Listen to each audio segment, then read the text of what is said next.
के 216 कैदियों के फरार होने के वाक़े पर एसएसपी मलिक की सरबराही में पुलिस ने टारगेटेड ऑपरेशन तेज कर दिया। जिला मलिक पुलिस ने फरार होने वाले 126 कैदियों को गिरफ्तार कर लिया। मजीद बताएंगे अनुषा जाफरी जी।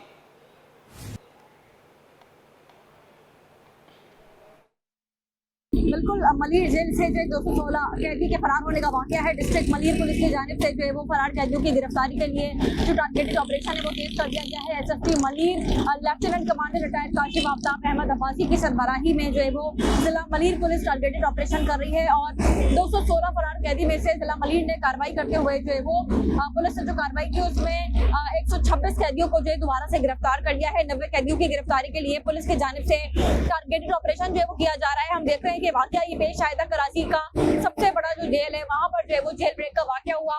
तारीख का सबसे बड़ा ये जेल ब्रेक जो है वो नजर आता है, जिसके अंदर जो है वो आपने देखा कुछ तबादले भी हुए और जो अभी तहकीकाती टीम है जिसका एडिशनल आईजी कराची भी है वो भी इस तहकीकाती टीम का हिस्सा है और वो इस हवाले से तहकीकात कर रहे हैं।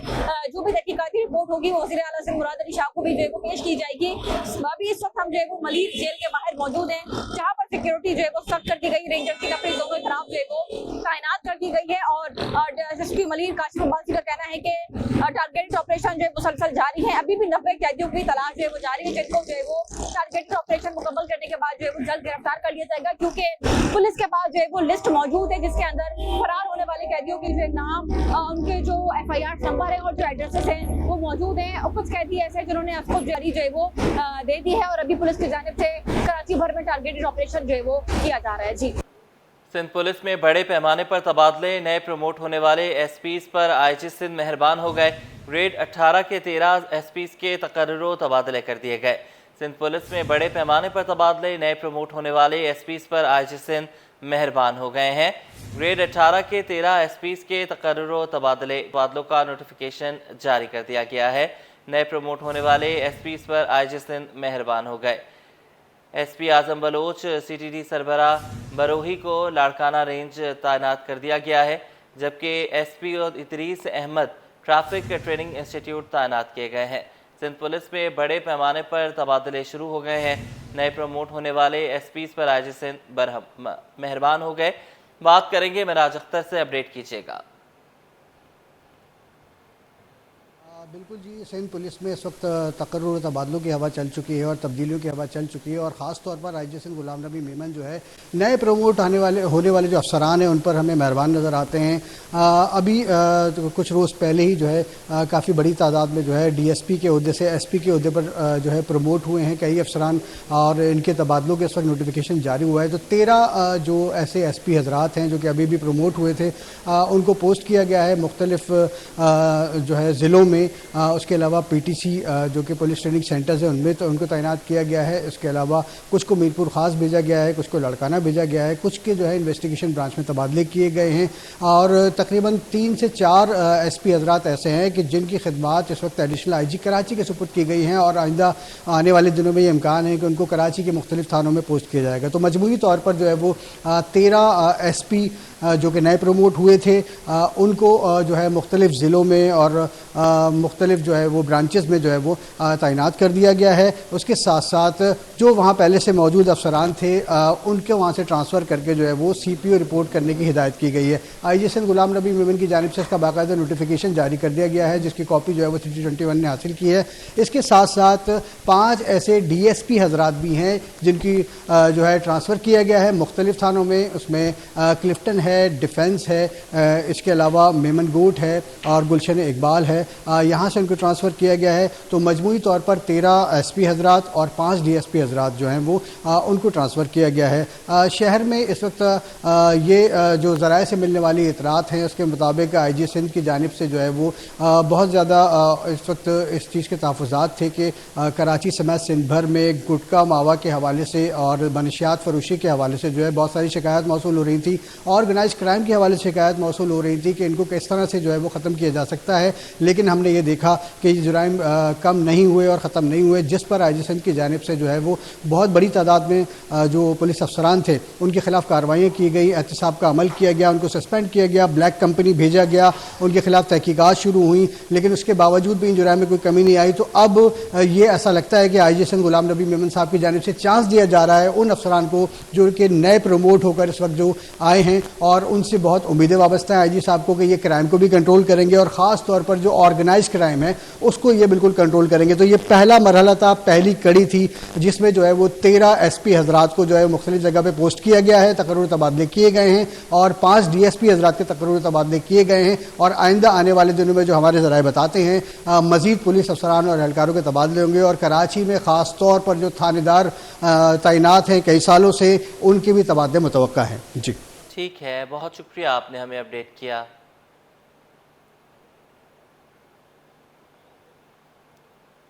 चोरों ने अस्पतालों को भी ना बख्शा। अब्बासी शहीद अस्पताल की OPD में घुसकर बिजली के तार काट कर ले गए। सुबह OPD खुली तो 6 कमरों की बिजली नहीं थी, जिसकी वजह से डॉक्टर्स ने OPD के बाहर ही अपनी टेबल और कुर्सी डालकर इलाज शुरू कर दिया। इस हवाले से मजीद बताएंगे इब्राहिम रंद। जी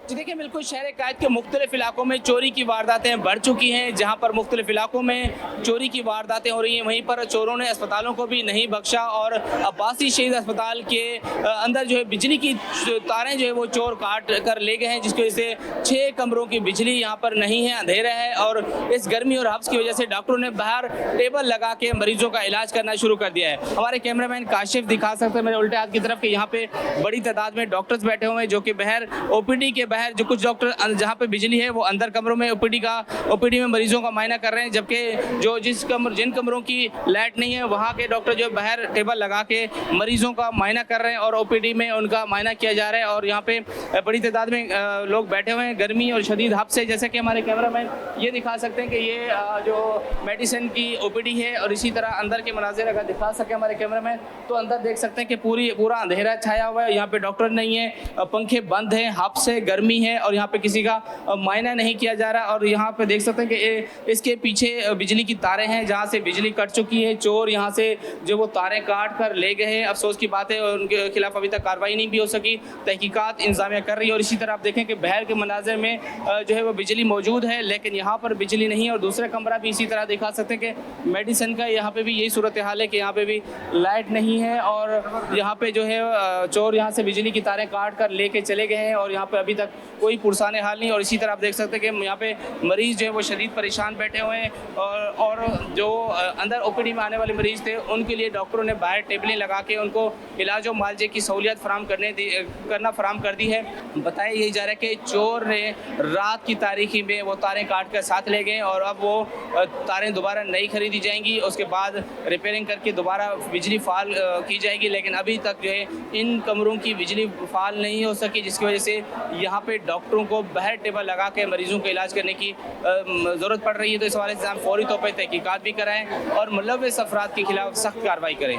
जी सिंधु हुकूमत ने सुपरिटेंडेंट, सीनियर प्राइवेट सेक्रेटरीज और मुख्तियारकारों को सूबाई मैनेजमेंट सर्विस में जम करने का फैसला कर लिया। चीफ सेक्रेटरी सिंध ने आज शाम सिलेक्शन बोर्ड 2 का इजलास तलब कर लिया। तफसीलात जानेंगे, आज़ाद लाहौरियों से अपडेट कीजिएगा।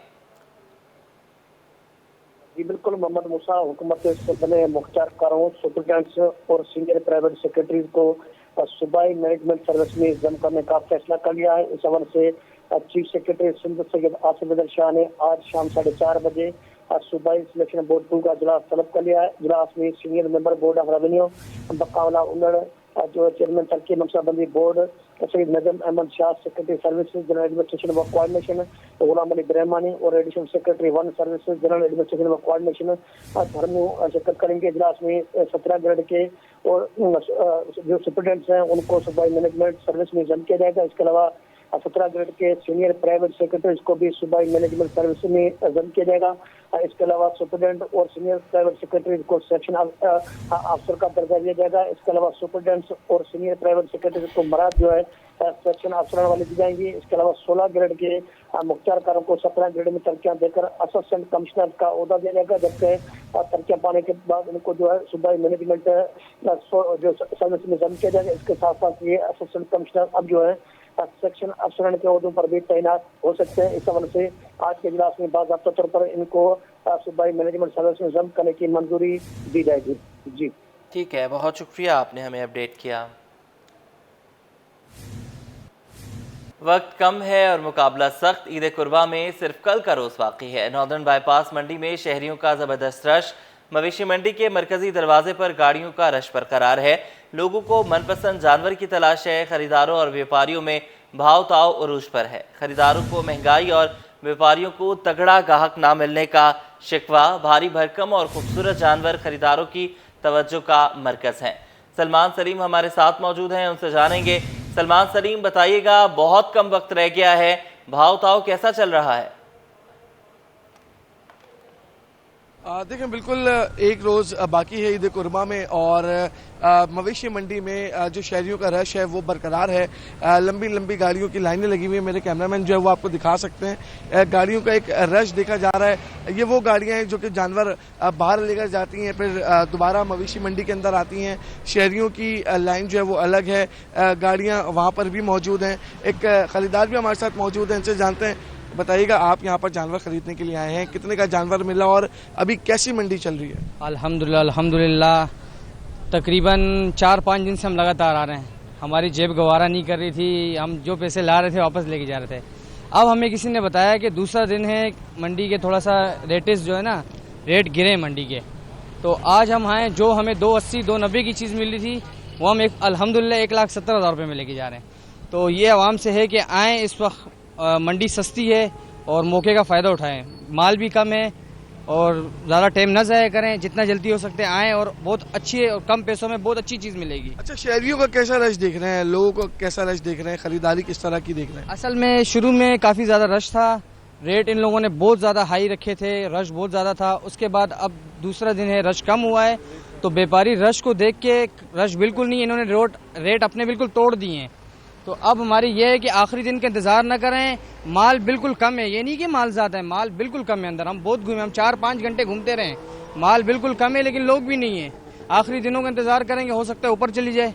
तो बहुत अच्छा मौका है, बिल्कुल अल्लाह का नाम लें और आएँ, और जो अल्लाह पाक ने नसीब में रखे हुए इंशाल्लाह। बिल्कुल शहरी हमारे साथ मौजूद थे, इनकी जानिब से अब से कुछ देर कबल जो है वो ख़रीदारी की गई और जैसा कि इनका कहना था कि 3-4 रोज़ से आ रहे हैं और रेट बहुत ज़्यादा हाई थे जानवरों के, और अब जो है वो व्यापारी की जानिब से रेट कम किए गए हैं, जिसकी वजह से जो शहरी हैं वो अब मवेशी मंडी का रुख कर रहे हैं और अपने मनपसंद पैसों में मनपसंद जानवर लेने की कोशिश भी कर रहे हैं। लोगों का एक रश अब बढ़ता जा रहा है आज, क्योंकि गर्मी भी है और दिन का वक्त है। कराची के जो शहरी हैं वो ज़्यादातर शाम के टाइम ही घरों से निकलते हैं, फैमिलीज़ के साथ आते हैं ख़रीदारी करने के लिए, बच्चों के साथ आते हैं, और दिन के औकात में वैसे भी रश जो है वो कम दिखा जाता है, लेकिन इस वक्त भी गाड़ियों का जो है वो रश है और शहरी जो है वो कोशिश कर रहे हैं कि वो यहाँ पर आएँ अपनी फैमिलीज़ के हमरा, और एक रोज़ ईद कुर्बा में बाकी है, यहाँ पर पहुँच कर ख़रीदारी करें ताकि ईद कुर्बा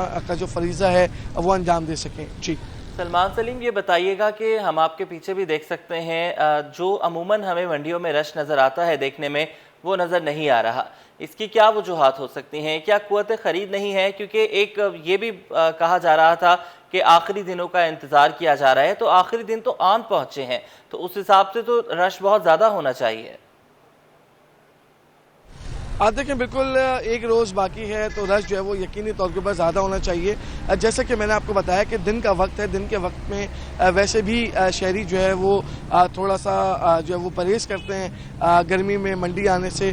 साथ ही आज वर्किंग डे भी है, तो जो यहाँ पे इंतज़ामिया है उनकी जानिब से ये बताया जा रहा है कि शाम के टाइम पे रश जो है वो बढ़ सकता है, और क्योंकि कल जो है वो छुट्टी है, जुम्मे का रोज़ है, कल की वजह से आज शाम में जो है वो रश बढ़ सकता है। लोग कुव्वत ख़रीद की अगर बात की जाए तो वो भी कहना जो है वो गलत नहीं होगा, क्योंकि कीमतें इस बार बहुत ज़्यादा हैं जानवरों की। जो गुज़िश्ता साल 1 लाख रुपए का जानवर था, अब वो 2 लाख 2.5 लाख रुपए का हो चुका है। तो यकीनी तौर के ऊपर जो मिडिल क्लास तबका है उनकी कुव्वत ख़रीद से जो है वो जानवर बहुत दूर है। साथ ही वो ज़्यादातर कोशिश करते हैं कि हिस्सा डाल लें कहीं पे, हिस्से की तरफ जो है वो ज़्यादा जो है वो जा रहे हैं लोग, लेकिन क्योंकि जानवर भी ख़रीदते हैं और अपने मनपसंद रेटों के अंदर कोशिश करते हैं कि अपने बजट के अंदर उनको जानवर मिल जाए। ताहम ऐसे शहरी भी हैं जो शाम के औकात में घरों से निकलते हैं और अपने पैसों के हिसाब से जानवर की खरीदारी करते हैं। जी ठीक है, बहुत शुक्रिया, आपने हमें अपडेट किया। ईद कुर्बान करीब है और मवेशी मंडी की गहमा गहमी भी उरूज पर पहुंच गई। काउंसलर जनरल मलेशिया भी मंडी के दीवाने निकले। कहते हैं कि सुपर हाईवे मवेशी मंडी में बड़ी तादाद में जानवर देखे, व्यापारियों के साथ भाव ताव करके मजा आया। तफसीलात जानेंगे सैयद जुबैर राशिद से। जी, ईद की आमद में सिर्फ और सिर्फ जो है चंद दिन जो है वो बाकी रह चुके हैं, और अगर ईद के हवाले से बात की जाए तो कराची में इस वक्त रौनक जो है वो दोबाला हमें दिखाई देती है, उरूज पर दिखाई देती है। और जहां पर एक आम शहरी जो है वो ईद की तैयारी के हवाले से मगन दिखाई देता है, तो हमारे जो ब्रादर ममालिक के जो मेहमान हैं जो कि कराची में मुकीम हैं, वो भी काफ़ी तैयारियों में जो है मसरूफ़ दिखाई देते हैं। कौंसिल जनरल मलेशिया हरमिन हादिनत अहमद इस वक्त हमारे साथ मौजूद हैं। इनसे जानते हैं कि भाई ईद से कबल कराची में ईद का जो समा है वो इस समय को किस तरीके से एंजॉय कर रहे हैं। Sir, what would you like to say regarding, because Eid is coming and we have seen in the routes that many of the children are playing with the animals, you know, the surrounding it sounds good. So how you are celebrating it? Consulate, we will be putting up all the tents, everything here, you know, on the side, so that the cows and the goats will be placed there. And of course, for the children, I wouldn't know if they, you know, if they want to play with the animals, you know, but they can watch it because and this area we will be having our activities for the children also, because there will be a lot of our Malaysian children as well, so they can play around in this you know, this area of maybe inside if it's hot, you know, getting hotter, so they can do do the activities inside, where we will be having also live telecast also from the celebration in Malaysia, so that we can also watch the celebration of Eidul Adha in Malaysia. Great new experience। जैसे कि council general Malaysia ने कहा कि भाई इनका इत्तेफाक हुआ है कि इन्होंने मवेशी मंडी का जो है वो विज़िट किया, और विज़िट में इनका ये कहना है कि इन्होंने एक बड़ा ज़बरदस्त एक्सपीरियंस वहाँ पर हासिल किया। इन्होंने देखा कि वहाँ पर कितने सारे जानवर हैं, किस तरीके से भाव ताव जानवरों का हो रहा था। तो इस जो मलेशिया में भी ऐसी एक्टिविटीज़ होती हैं, लेकिन कराची की तो बात ही अलग है। कौंसिल जनरल मलेशिया, आपका बेहद शुक्रिया, आप इस वक्त हमारे साथ मौजूद थे, हमसे खुसूसी गुफ्तगू कर रहे थे। जी, वफाकी हुकूमत के कर्जों में इजाफा, स्टेट बैंक ने रिपोर्ट जारी कर दी। अप्रैल 2025 तक एक माह में हुकूमत 1248 अरब रुपए और एक साल में 8848 अरब रुपए कर्ज ले चुकी। अप्रैल 2025 तक हुकूमत के मुकामी और बैरूनी कर्ज बढ़कर 74,936 अरब रुपए की रिकॉर्ड सतह पर जा पहुंचे। मजीद जानेंगे ब्यूरो चीफ अशरफ खान से, बताइएगा। पाकिस्तान में वफाकी हुकूमत के कर्जों का जो है रिपोर्ट जारी कर दी है, जिसमें कहा गया कि अप्रैल 25 में वफाकी हुकूमत के मजमूई कर्जा माहाना बुनियाद पे 1.7% और सालाना बुनियाद पर 13.4% का इजाफा हुआ है। अप्रैल 25 में वफाकी हुकूमत का मजमूई कर्जा 74,936 अरब रुपए की बुलंद सतह पर पहुंच गए। हुकूमत ने अप्रैल 25 में एक माह में यानी गुज़िश्ता माह के मुकाबले एक माह में 1248 अरब रुपए का कर्ज लिया, जबकि एक साल में अप्रैल 2025 तक मजमूई कर्ज जो है 8,884 अरब रुपए का इजाफा हुआ है, जबकि अप्रैल 24 में मजमूई कर्जा जो है 66,088 अरब रुपए थे। तो यहाँ पे देखा जाए हुकूमत के मुकामी कर्ज जो है माहाना 2% और सालाना 18% का इजाफा हुआ है। अप्रैल 25 में हुकूमत का मुकामी कर्ज 52,523 अरब रुपए की बुलंद सतह पर पहुंच गए, जबकि अप्रैल 24 में हुकूमत का मुकामी कर्ज 44,486 अरब रुपए था। अप्रैल 25 में हुकूमत के बैरूनी कर्ज में माहाना 1.1% और सालाना 3.8% का इजाफा हुआ है। अप्रैल 25 में हुकूमत के बैरूनी कर्जे जो है 22,413 अरब रुपए पर पहुंच गए। यहाँ देखा जाए एक माह में बैरूनी कर्जे में 243 अरब रुपए का इजाफा हुआ है, जबकि एक साल में देखा जाए 811 अरब रुपए का इजाफा हुआ है। अप्रैल 24 में हुकूमत का बैरूनी कर्ज 21,602 अरब रुपए था। ठीक है, बहुत शुक्रिया, आपने हमें अपडेट किया। पाकिस्तान स्टॉक मार्केट तेजी के बाद मंदी। कारोबार के दौरान इंडेक्स 482 पॉइंट इजाफे से 1,22,281 की सतह तक गया। ताहम 100 इंडेक्स 183 पॉइंट्स की कमी से 1,21,615 की सतह पर आ गया। तफसीलात जानेंगे काविश मेमन से। जी बिल्कुल, देखें ईद की तातीलात से कबल पाकिस्तान स्टॉक मार्केट में आज कारोबार का आखिरी दिन है। हमने देखा मार्केट में मस्बत आगाज़ हुआ, 450 पॉइंट से ज़ायद का इजाफा हुआ, लेकिन उसके बाद हमने देखा मंदी भी देखी जा रही है। तो पहला सेशन में उतार चढ़ाव है, इसकी क्या वजूहत है? मेरे साथ शहरियार भट्ट मौजूद है, उनसे जानते हैं। देखिए, ओवरऑल पोजीशन काफ़ी ज़्यादा हौसला अफजा है और कारोबारी हफ्ते का चौथा दिन है। मार्केट कंटिन्यू सर्ज हम देख रहे हैं। खासतौर पे जो हमने देखा 2 खबरें जो मार्केट में इस तेज़ी का सबब बनी, खासतौर पे सर्कुलर डेथ के हवाले से गवर्नमेंट ने एक जामे प्रोग्राम एक बना लिया, जिसके तहत बैंक से सेटलमेंट की जाएगी और तकरीबन 1200 अरब रुपए का सर्कुलर डेथ खात्मा होगा। उसके बाद ऑयल एंड गैस सेक्टर में हमने देखा कि काफ़ी मोमेंटम बना। इसके साथ साथ बैंकिंग स्टॉक बहुत अच्छा परफॉर्म कर रहे हैं और हमने देखा पिछले पूरे साल बहुत अच्छे रिजल्ट दिए हैं। फिर साथ साथ पे आउट भी बहुत अच्छे दिए हैं, उनमें सर्च देखने में आ रहा है। फिर इसके साथ आईटी के स्टॉक काफ़ी अरसे से अंडर परफॉर्म कर रहे थे, आज उनमें हमने देखा है कि सरमाकारों की तवज्जो अपनी जानिब की है। फिर साथ साथ आने वाले बजट में कहा जा रहा है कि कुछ कंस्ट्रक्शन साइट के ऊपर और फिर आईटी सेक्टर को हुकूमत पाकिस्तान को रिलीफ दे सकती है। यह वजह है कि आईटी और सिक्लिकल स्टॉक बहुत अच्छा परफॉर्म कर रहे हैं। साथ साथ मार्केट ने आज 1,22,000 की सतह अबूर की। जब मार्केट अपने एक नया रिकॉर्ड हाई बनाती है तो टेक्निकली मार्केट में हमारी रेजिस्टेंस आती है। उतार चढ़ाव ये मार्केट का हिस्सा है, यही वजह कि अपसाइड के ऊपर आप थोड़ी सेलिंग देखते हैं। शहरियार भट्ट मेरे साथ मौजूद थे, उनका कहना है कि एक जानिब देख रहे हैं मार्केट में सरमायाकारों का एतमाद बहाल है, 1,22,000 की सतह मार्केट ने अबूर की। साथ ही साथ चूँकि आज लास्ट डे है तो ये भी मुमकिन है कि सेकंड सेशन में प्रॉफिट टेकिंग की वजह से मंदी भी देखी जा सकती है। जी।